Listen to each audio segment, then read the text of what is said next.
Hello guys and welcome to the Surfing Connoisseur. This is my guide to the Mio Rip Curl Pro in Portugal. The Mio Rip Curl Pro in Portugal is the 10th event on the Samsung Galaxy 2016 World Tour.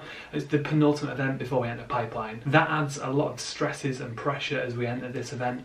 In addition to the usual wanting to win, there's a number of guys looking not only at trying to win the World Tour, but trying to stay on the tour. In this video we're going to go through what the break is like, so you can use that to help formulate who you want in your team. The event's going to run between the 18th and the 29th of October. That means it comes shortly after the waiting period for the Quicksilver Pro in France finishes, although it doesn't necessarily mean we're going to use all of the waiting period in the Quicksilver Pro. Be aware though, if the event does run until the 15th, you'll only have like 3 days maybe to change your team, so be on it. The break used for the Portugal event is Super Tubos in Peniche. The event itself is comparable to the Quicksilver Pro in France. It's in Europe, it's a beach break, it's a shore break type wave, but it is more barrel focused. Although Hossegor has some amazing barrels, the name Super Tubos kind of sums up what Super Tubos is about. It's mainly about the left-hander, although the right-hander is perfectly surfable as well, usually giving slightly shorter rides. It importantly does mean though that as long as you're good in barrels, you can approach this equally fairly as a goofy or natural fur. The break itself is in the Atlantic and works on anything from a south right through to a northwest swell, so it's really open to a lot of different swell directions at a time of year when that area is pounded with swell. As regular viewers will know though, it doesn't always mean we get surf, and there have been years that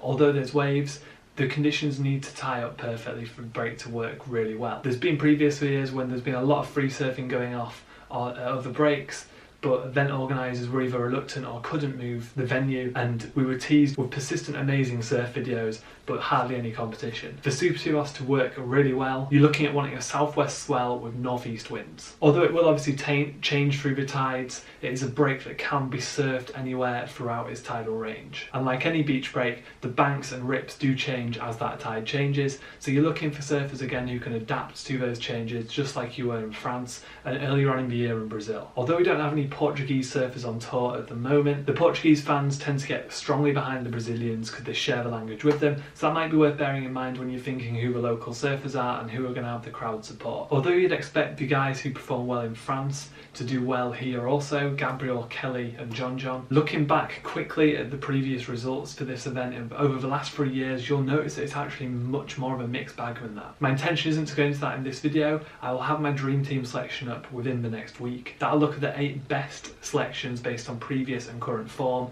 to help you formulate your team. After that will come my picks, so you guys can see who I have chose to help you choose. If you want to be notified when those videos go live, hit the sub button below and I'll see you soon. Cheers guys.